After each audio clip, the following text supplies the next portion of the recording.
So yes, thanks for having me along. Garth Partridge, National Groups Manager for the Networking Group. I've been a business coach for just over 20 years now, and also a business broker. So I help. What I'm thinking about saying as far as a business broker is I put people out of business, which is a bit of a different slant on being a business broker. But if you say I'm an accountant or I'm a lawyer, people just put a rubber stamp on your forehead. And if I say I'm a business broker, people put a rubber stamp on my forehead and think they know what I do. But if I say I put people out of business, they tend to ask me a question. Anyway, so who am I? So let's have a go. I don't have a picture of my grandfather's boot repair shop in Takapuna in 1908, unfortunately, but that's where it started. I've been a business owner all my life, and business ownership and hard work, I guess, it runs in the family. My grandfather came over from the UK, started a little boot repair shop at the main street of Takapuna, and this is the building that was built in the 1930s.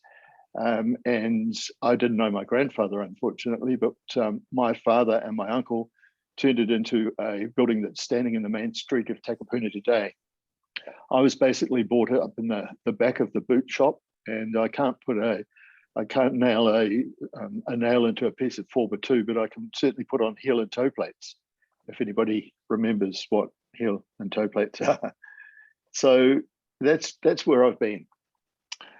In my experience of owning businesses and watching businesses, there's a journey, a common journey, and it's a typical common journey that I see that gets progressed for anybody starting a business. And the example I'm going to give is I'm going to give a plumbing business. So I've used a plumbing business, but really it's for any business. It's anybody who's getting into business on their own. There seems to be a common journey, and it goes something like this. It starts off with somebody going through their apprenticeship, say, and whatever it is, doesn't have to be plumbing, but apprenticeship, and they're working for the company. And then all of a sudden they think, oh, I'm working for the man, I'm doing all the hours. The owner of the business, he doesn't do anything. He gets all the money, he's the richest person in the world. And I'm the one that's slaving away. So I've got all these contacts, I'm going to start my own plumbing business. So we go out there and we look at a plumbing name business generator. We find our own business. The next thing we do is we buy, spend our capital on all the tools and on a truck. And then we get some understanding after we've just worked with our friends and family and close contacts, and they've given us some business. We get an understanding that there's actually a bit more to running a business than just being a plumber working for a big company and doing things. We've got to attract customers, which means we've got to do marketing.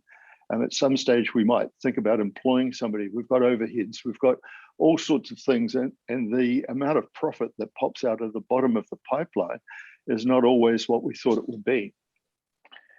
Then we start to pull our hair out because there's so many things going on, and often that ends up in the business being closed or the person going back and getting another job with another plumbing company. Does that sort of ring a bell with anybody? Is that what you've experienced? I certainly have. We're all on mute, so that's okay. So let me tell you a story. I'd like to tell you a story about a plumber. This guy was a pretty ordinary plumber. He was slogging away, and the business was okay, but it was just another plumbing business. And one night, he was off to the plumbing awards ceremony. He had been invited along by one of his suppliers, and his wife came along as well. They don't get out very often because he's too busy doing his plumbing business, and she does the books, and she knows that they haven't actually got much money, so they can't really go out that often. So they've decided to celebrate in the plumbing awards night. And they they get dressed up, and he's wearing his dinner suit, white shirt, big red bow tie, and they're driving to the plumbing awards night, and the phone goes. And he's had a hell of a day as it is. He's been climbing under the houses, he's been crawling in the mud, he's been handling and he had a meeting with his accountant who told him, you haven't actually grown the business very much, but here's the amount of tax that you have to pay. And he's going, well, how come I have to pay tax when I haven't made very much? And I don't even know where that money's gone. So anyway, off to the awards night, and he's thinking about all this, the crap day that he's had, and he gets the dreaded phone call. A little old lady is on the phone, and she says to him, oh, you need to come straight away. You need to come straight away. My toilet's blocked and it's overflowing, and I've got my grandson coming around, and you need to come straight away. You need to come straight away. So he looks at his wife and he diverts and he goes over and he arrives in the little old lady's house. And he's wearing his tuxedo and his white shirt and his big red bow tie. And she sort of stands back and goes, oh, what's happening here? And he goes in and he sorts out the problem. It wasn't really too bad at all. She exaggerated a bit. Goes along to the awards night, has a great night. The next morning, something really strange happens. He gets another phone call, and it sounds like it's a little old lady. And she said, are you the plumber that turns up with the red bow tie? And he said, yes, yeah, that's me. And he said, oh, I was talking to Elsie this morning, and she said how wonderful it was that you came on the spot at the moment. I've got a few things around my home.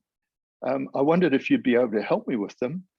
And I've also got a few commercial properties. Would you be able to help me with those as well? So he and his wife decided that he wanted to take this, and he became the plumber in the big red bow tie. So he rebranded his company. This actually looks like a wedding car or something. It's not. It was the only one I could find with a big red bow tie or a bouquet on it. But he branded his vehicles with big red bow ties, and his business changed. Overnight, it changed. He kept on getting all these phone calls from these people saying, are you the plumber with the red bow tie? Are you the plumber with the red bow tie? And that's what he built his reputation on, by being the plumber with the red bow tie. So everything he did to attract customers was around the plumber with the big red bow tie. So he became not just an ordinary plumber, plodding along, crawling under houses and crawling in the mud and visiting the accountant and being told how much tax to pay. Sorry, Jeffrey, sorry, any other accountants, but you're different, Jeffrey. You actually advise clients as well. But he became an extraordinary plumber. And it's because he had a story to tell that differentiated him from the other plumbers in town. And guess what? He was a lot happier with his business. His wife was a lot happier. And the people that joined the business thought it was a lot of fun also. And it became a happiness plumbing business, which we spend so much time in our business, we should really be having a happiness business. So that's the plumber. Let me tell you a story about a dentist. So this guy, he wanted to be a dentist even when he was at high school. And when he went along to dental college, he found out that he wasn't a very good dentist. In fact, he failed in the third year of dentistry and had to go back and resit the dental exams for the third year, but he still wanted to be a dentist. So he plodded on, he got through it all, he got qualified, and he went out and started working for a dental company as a dentist. Went overseas, did his overseas stint, working as a dentist in a dental surgery as one of the practitioners, came back to his hometown and thought he'd start his own dental practice. So he looked around and he thought about what he'd do, but for a start, he worked in another dental practice while he was getting himself sorted out. And he started his dental practice. And he remembered that when he was back at dental college, although he wasn't particularly good at most of the things, the lecturer at one stage asked them to do a certain procedure, and the lecturer stood back and told the class that this particular dentist, this was the best that he'd ever seen anybody in all his years of teaching dentistry. No one had ever done this particular procedure as well as this guy that I'm talking about, the dentist that probably wasn't a very good dentist anyway, but this one particular thing, he was excellent at it. So one day a lady came in to his, the dental practice that he was working in, and she needed this done. And he stood back and admired his work afterwards, and he thought, well, I know there's nobody else in Brisbane, probably the whole of Queensland, that could have done a better job than I've done.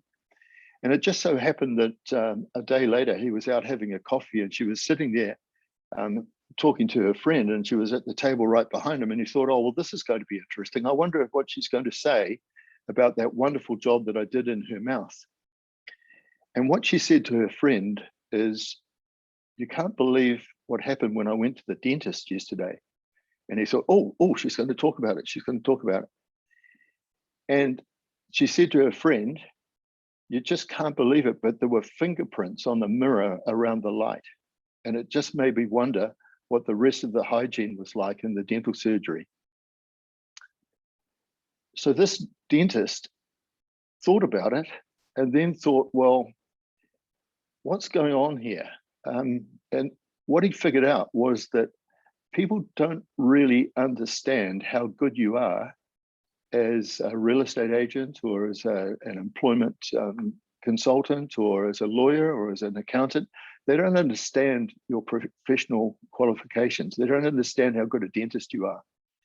That really all they can judge you by is the things that they do understand, that they do see.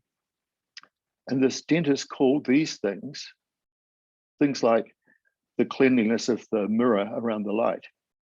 This dentist called these things critical non-essentials. So he focused on critical non-essentials.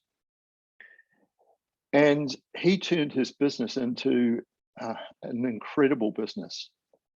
His dental practice is in a residential area and has no signage. It has a door that is locked, and it's got a peephole. When people knock on the door, they look through the peephole. If you are not the patient, or he calls them clients, if you're not the client that has the appointment at that time, you don't get to go through the door. He has a massive coffee machine, and he doesn't just serve coffee. He tells people all about the coffee beans, where they were grown, how they've been ground, and he serves them in Royal Dalton crockery. And by the way, his staff also have their tea and their coffee and their food from Royal Dalton crockery. Everybody is the same. They're treated the same. It's not like there's one lot of toilet paper for the customers and a different lot of toilet paper from the staff. Back to the plumbing days, probably. So this guy is, in his business, he generates 3 times the profit than his fellow dentists. He only works 3 days a week, and he's got a happiness business. He works less, he earns more. He has a great time doing it, and he's got plenty of time for his family, investing in hobbies. I should tell you about a few of the other critical non-essentials. The coffee one, he put that on because he had an interest in coffee, but it's now extended to tea as well. And then he thought that most dental practices have this smell of a particular chemical that when you go to a dentist, I'm sure you've all noticed the smell. So he decided that not only would the coffee help to hide the smell, but what about if he had dental buns? So they started cooking special dental buns. When you have your appointment, and of course, they remember what coffee you had last time, so they don't need to ask you what you'd like, but they do tell you about the beans and where they're grown and how they've been ground, and they tell you the history of the beans, not just about serving a coffee, it's the story of the coffee.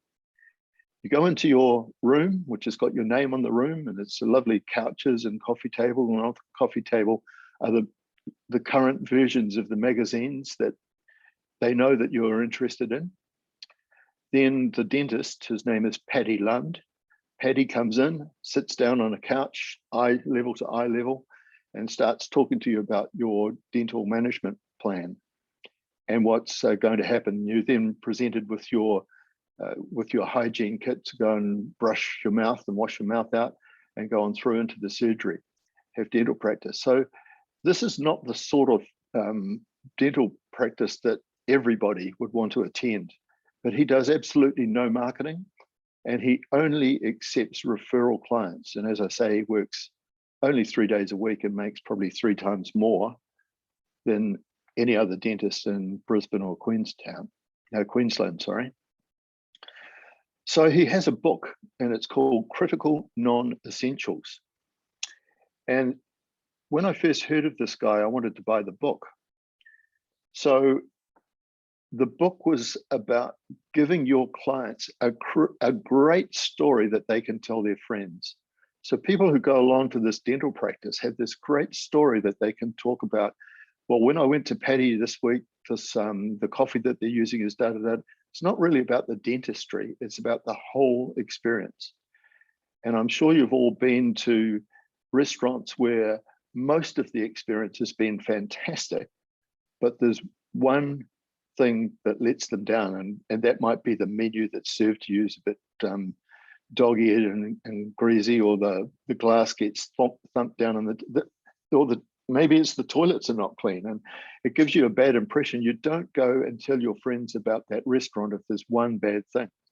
But what is the story that you can tell, that your friends can tell, that will help you gain more referral business? Give your clients a great business story. Not really as easy to do as just having a slide on a PowerPoint presentation, Garth. How are we going to do that? Well, critical non-essentials, there's a process. You can go on to Paddy Lund on his website. He's got a couple of books. They're now ebooks. When I first bought Critical Non-Essentials, it was a hard copy book. It had taken him 4 years to write. His publisher had said that it needs to be 200 pages long, and he had writer's block after 100 pages. So in the end, he said to his publisher, well, just publish it 200 pages and leave the last 100 pages blank. And that's what they did.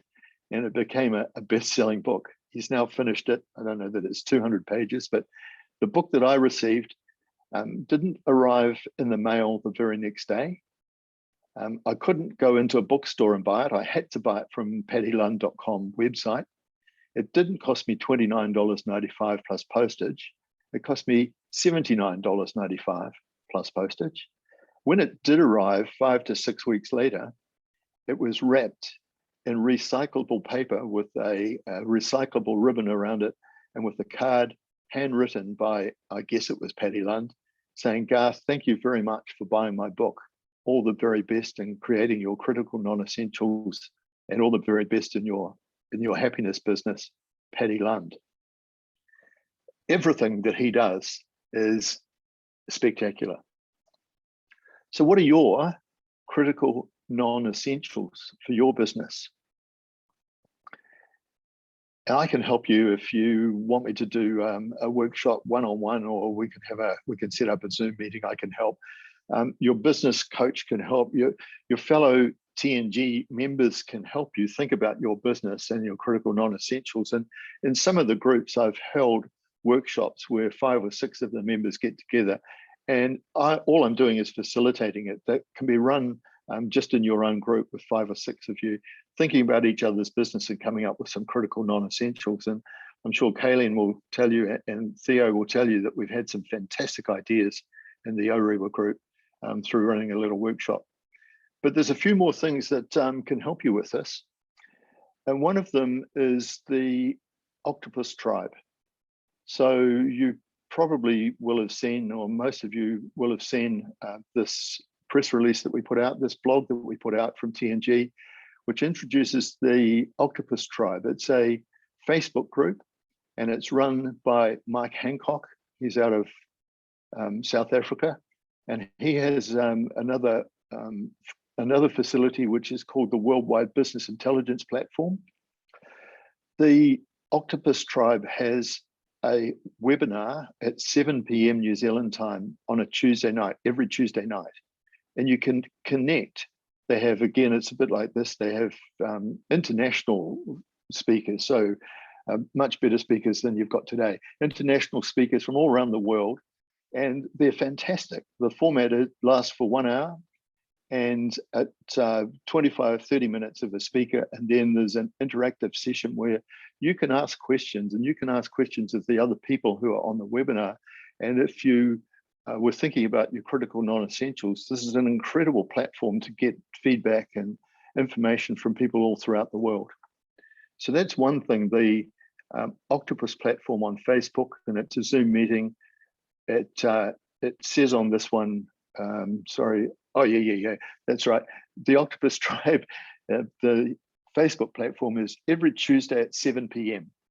This is talking about this session a couple of weeks ago, which is Friday 10 a.m. So don't worry about that. It's the Facebook group that I'm talking about. The other thing that you can do is something that we TNG have invested in for you on your behalf. It's called the Worldwide Business Intelligence. Now, as a member of the networking group, you can send an email to Melanie, and she will enroll you and give you access to join the tribe. This is world-class business coaching collateral. You can run the courses at your own pace. You can pick and choose. There's 8 different areas. I've said 8, there might be 12 actually, different areas.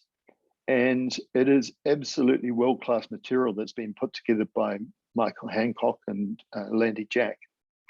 Again, out of South Africa, but it's online. You can do it anytime, you do it at your own pace. They've had this approved for CPD points. That's continuing professional development points. So anybody like in real estate, accounting, and law, financial management, we have to do CPD. We have to be continually developing and learning about our business and improving our business. This qualifies for CPD points. Here are some of the topics. So business strategy, conscious leadership, products and services, people talent, smart marketing, sales mastery, customers, the customer journey, building systems, mind brilliance. Each one of these expands out. This is just a screenshot, so I can't expand it out, but each one of these expands out. And if we started even in module 5, smart marketing, that might be a way for you to be thinking about the critical non-essentials for your business, how you can make your business stand out from all of your competitors, how you can be the plumber with the big red bow tie, how you can be the dentist that only works 3 days a week and makes 3 times more money than anybody else, but generates a fantastic story that your clients can tell their friends. So the Octopus Tribe, Facebook, that's on Tuesday at 7 p.m. and Worldwide Business Intelligence. What do you think? What's your story? Can you give your clients a great business story to tell your friends? Thanks for the opportunity to present today. Awesome. Thank you so much, Garth. What a great session. Definitely gets you thinking about those non-essential, critical non-essentials. Critical non-essentials, yeah, definitely. We've probably all got them in our business. Those little things that mean a lot to our clients. So does anyone have any questions?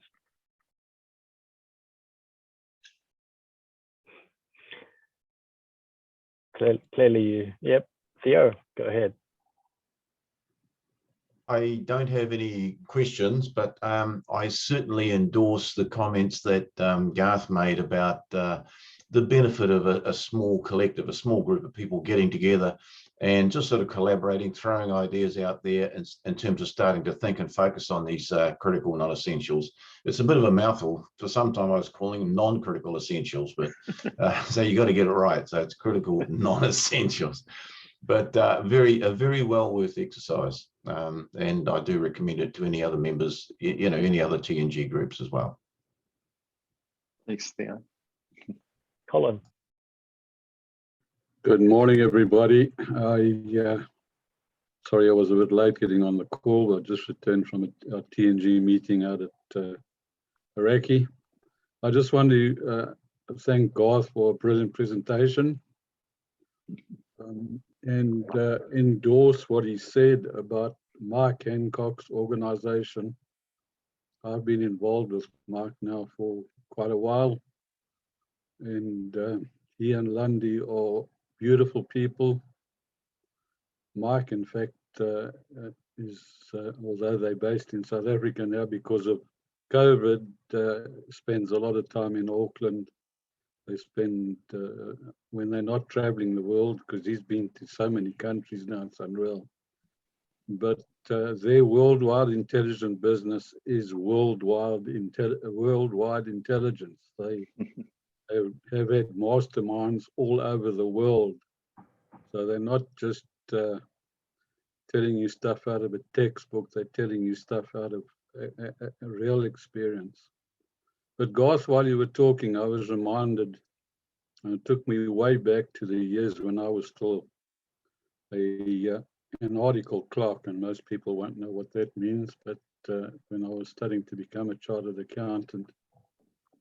And our guest speaker at the Student Society meeting was a fellow that I got to know at our South African IRD, and he made a fantastic speech. And then part of his speech, he said to the gathering, he said, "You're away from home in a foreign country and you fall ill and you find yourself in hospital and you need critical care, and you are treated by a foreign doctor who hardly could speak any English, but and you didn't really know what was going on." And he said to the audience, he said, "If you think about that experience, what do you think it was that appealed to that person who was being treated by the doctor and making him better of his ailment?" And he went around the room and everybody said, his bedside manner, his personality, the way he spoke to me, his empathy, all those things. And the most amazing thing is nobody said what was his qualification. And I just say that as a retired professional man, if you're relying on the piece of paper on the wall to tell everybody how great you are, I've got news for you. What Garth has talked about is definitely the oxymoron that he's been talking about. Right. So, you know, I say that as a lesson that I learned many, many years ago. Thanks, Colin. That's awesome. Yeah, that's great. Thank you.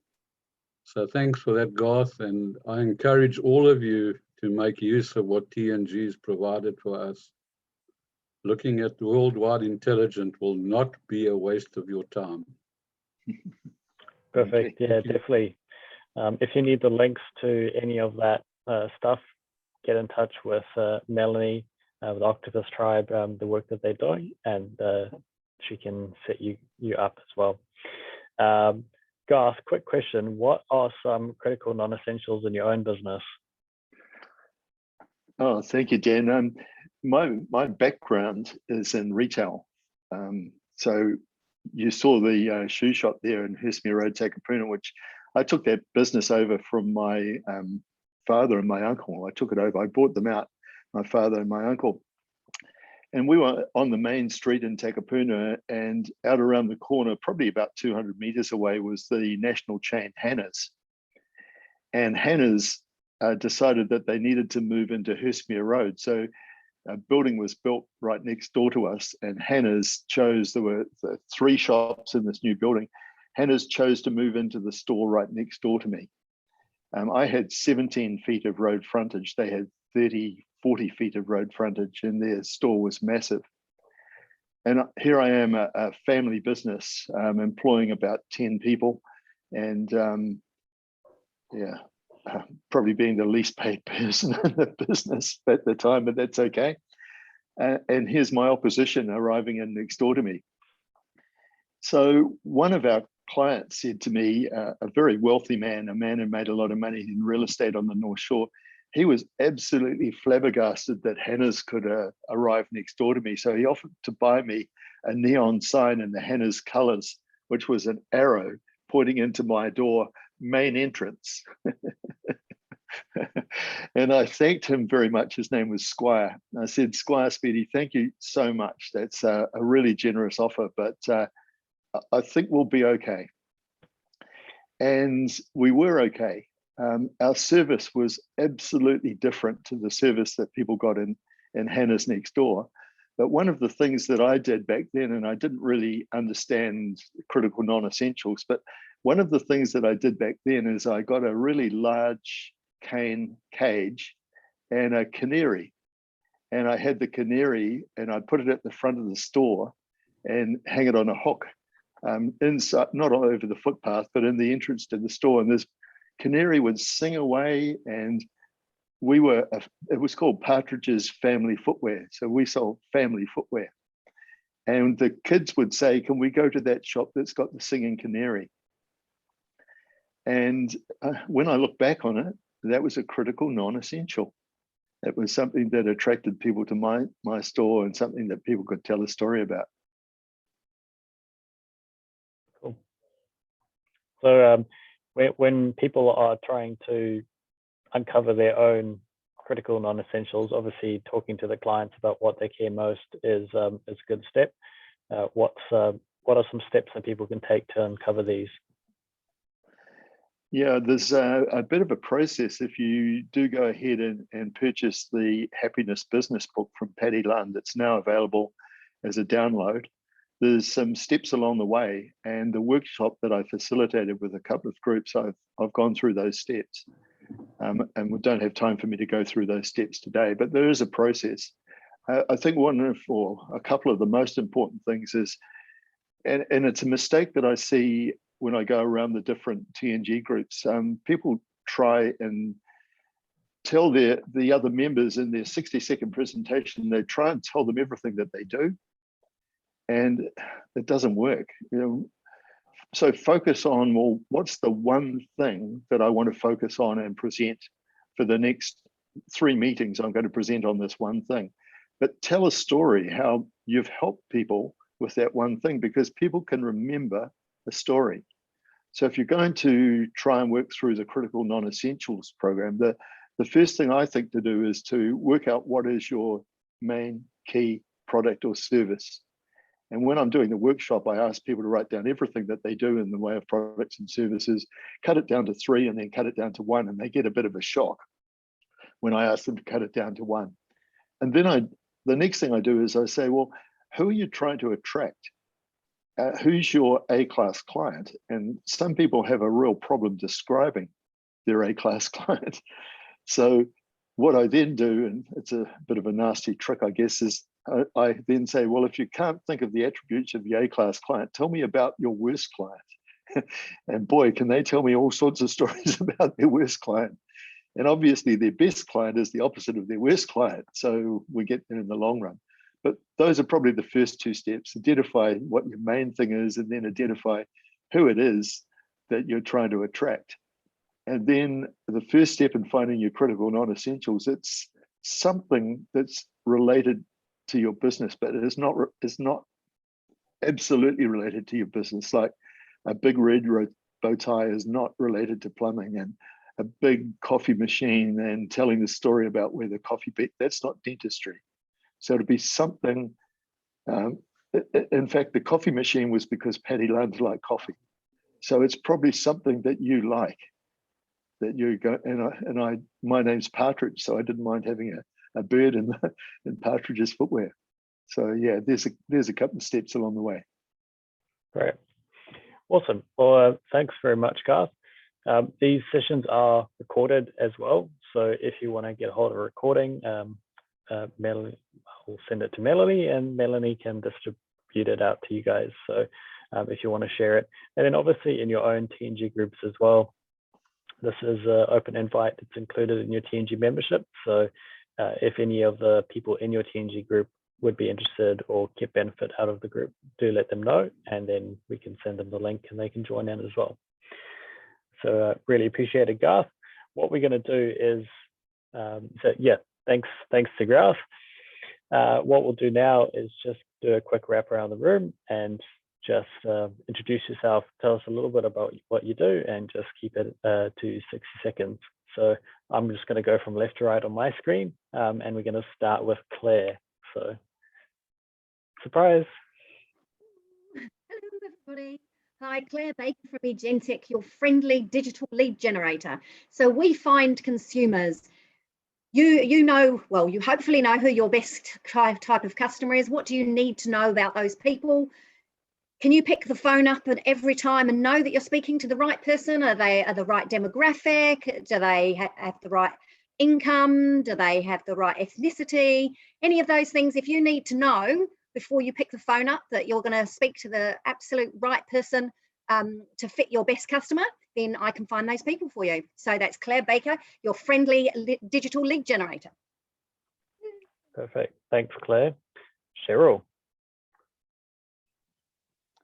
Hi, everyone. The sort of thing that I would help you with is to be just like Garth was. Garth just told some really amazing stories, and I'm going to remember those stories. And because of those stories, I'm going to remember Garth. What I do is I help you to find those stories for your business and then to present those stories to your potential clients. Now, whether that's in a room full of people, so I'll help you find where those rooms are, or whether that's via Facebook Live or presenting to your TNG club or something like that.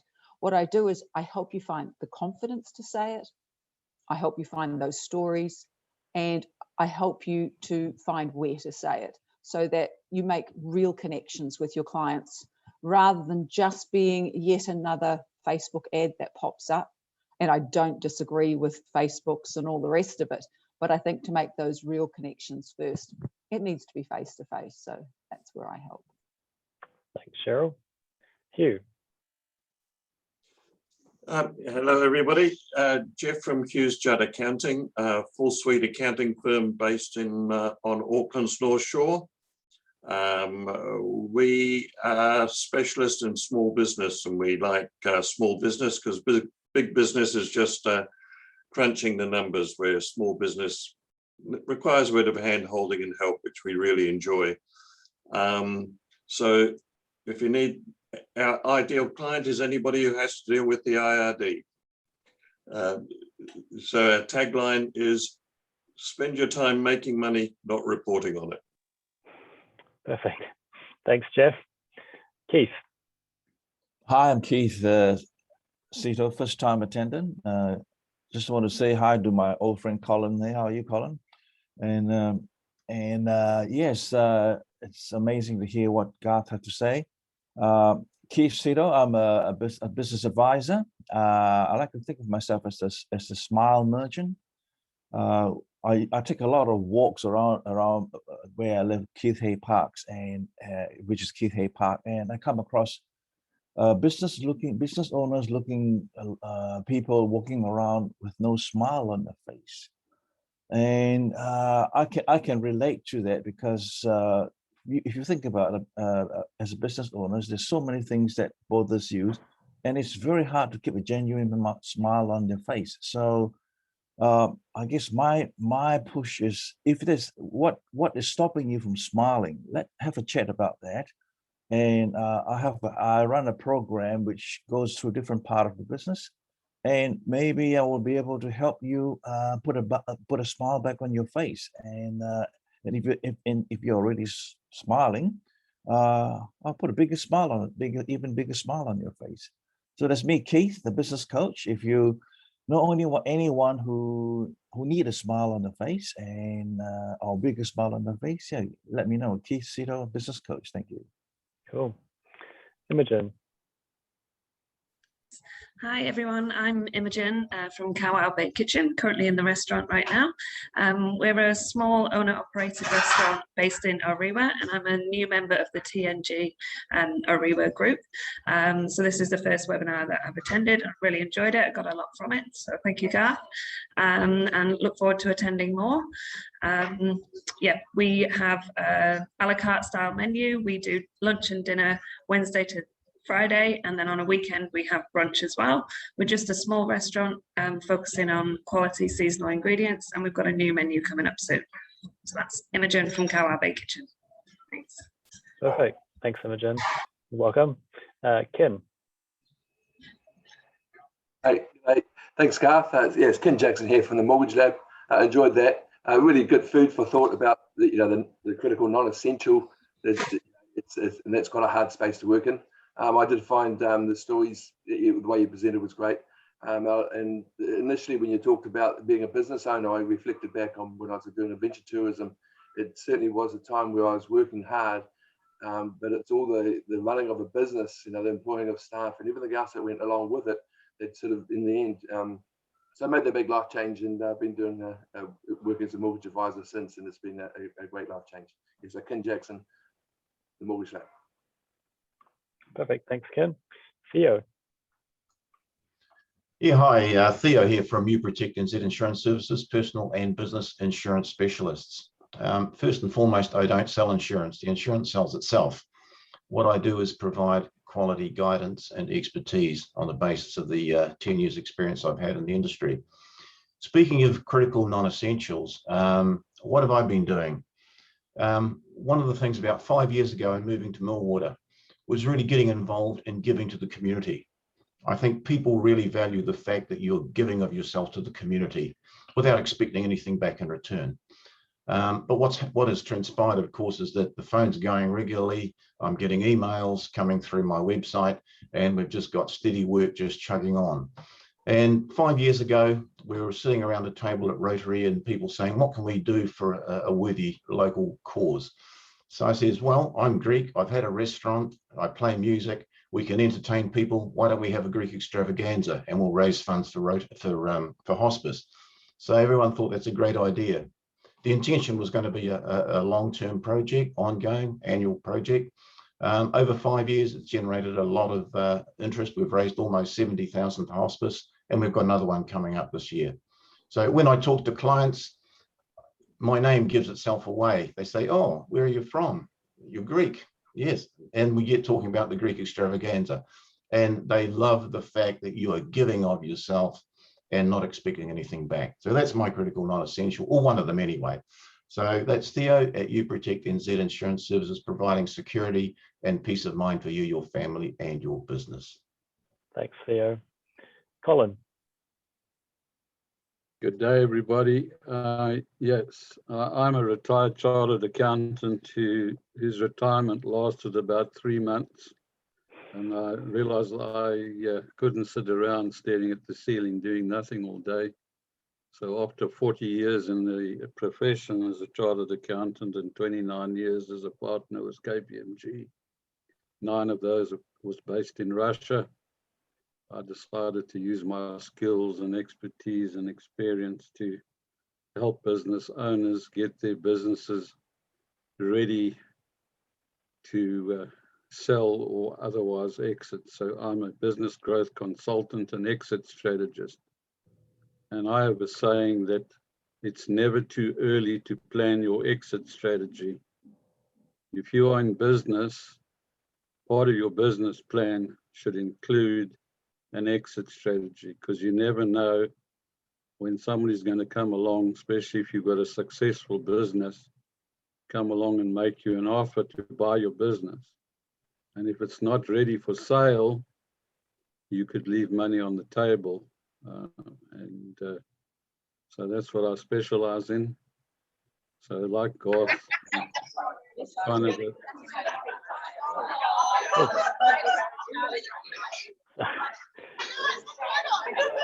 Thanks, Colin.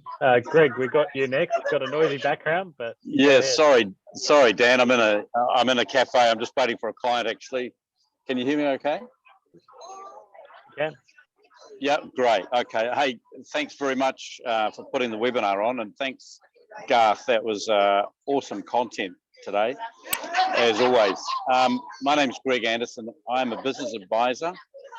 What I do is I work with small to medium-sized businesses. My ideal client is somebody that's 500,000 turnover and above, and at least 3 to 4 employees and above. And I come in and I identify your pain points. I like to liken it to looking on the outside of your jar, because it's very hard to read the label from the inside, right? So, and I enjoy finding solutions and walking along the journey with you, and putting in place systems and methodologies to help you build your business and get your business to where you want to go. So yeah, so that's me, Greg Anderson, business advisor, and thanks so much for having me on the webinar today. Not a problem. Thank you. Dagopal. Thank you. Thanks, everyone. Thanks, Greg. It was a lovely day today, a lovely, good one. And I got some critical non-essentials. By the way, I am Jay Oberoi from Buffett & Thompson Beach Haven branch, but I stay in West, and I am associated with TNG Group in Kimu. I live in Anderson Heights. The critical thing that I did, essential, non-essential things that I did was selling one of my clients' house, and they were moving to Australia. The husband and wife both were nurse, and they couldn't, they were having some issues with selling their house intents and cars and things like that. We helped them thoroughly, and they were quite happy at the end of the day, and they were quite happy to, settle down, and they were getting the profit. Not only the house was sold at a very good price, and everything associated with the house, everything went well, and they're quite happy. The only thing is a happy customer with a smile. That's what Kat just said. It's a smiling face. The service and the product different from others that I do is I can get more than a brilliant salesperson, an industry expert who will move mountains for you by thinking out of the box and doing something differently. That's what I am. Jay O'Brien for Buffett & Thompson. Thank you. Thanks, Jay. Great. Well, there's me. I'm Dan. So I run Ingot Digital Design, which is a digital design studio. We primarily work in that website space, so custom websites. So kind of you're familiar with business coaches, how they work with businesses to add systems in place, add functionality as your goals and priorities shift, so does your business. But business owners don't often connect that with their online space as well. So that's where we come in. We come in to partner with them and look at, okay, what's the functionality that they need to move forward? And then how can we work with them to build it? So whether that's subscriptions or memberships or custom shipping functionality or integrations with other services that they use, that we can obviously rebrand, make their website look better and communicate their story better, but also add that functionality in to make their job easier and obviously make the clients, the users' job easier. So making that purchase decision easier, making that call to action, they get a quote, they get a booking, whatever it is that the business owner wants to achieve, we work with them to make that happen. So that's me, Dan, from Ingot Digital Design. We've got Melanie. What would you like to say about TNG? Hi everybody, I'm Melanie from the networking group. I just wanted to share a video that I watched this week, and it's reinforcing the value of one-on-ones. So that is face-to-face meetings with your fellow TNG members and obviously with your clients. And it was on New Zealand On Demand. It was Nigel Latter, and it's called How We Work. And he talks about the psychology of connections. And he had a 2-day conference that he ran. The first day he took a group of people who didn't know each other, and they had a conference on Zoom. Second day, they met in person and did a conference face-to-face. And I recommend that you go online and watch it. It's only 15 minutes.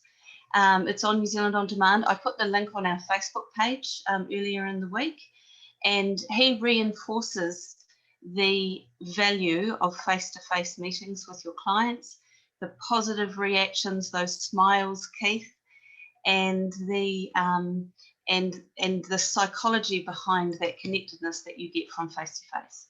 So highly recommended. Thank you. Awesome. Thanks, Melanie. Garth, any parting words before we wrap up? No, you've heard enough of me. I just wanted to thank everybody for their kind words, and it doesn't mean anything if you don't do anything. So make sure that you are doing some thinking, reach out to somebody, have a chat to them about your business and ask them what they think you could be doing that would separate you from the rest of your competitors and make your clients tell a story about your business. Thanks again. Awesome. Well, thank you so much, Garth. We'll obviously, just a quick reminder that these sessions are recorded. So if you do want a recording, you can get that from Melanie. Otherwise, we will be back in a fortnight, Friday at 10 a.m. for another session with another awesome coach. Well, speaker, there could be a coach, there could be anyone. So thanks everyone for joining, and enjoy your weekend. Thanks, Dan. Thank you. Thanks, everyone.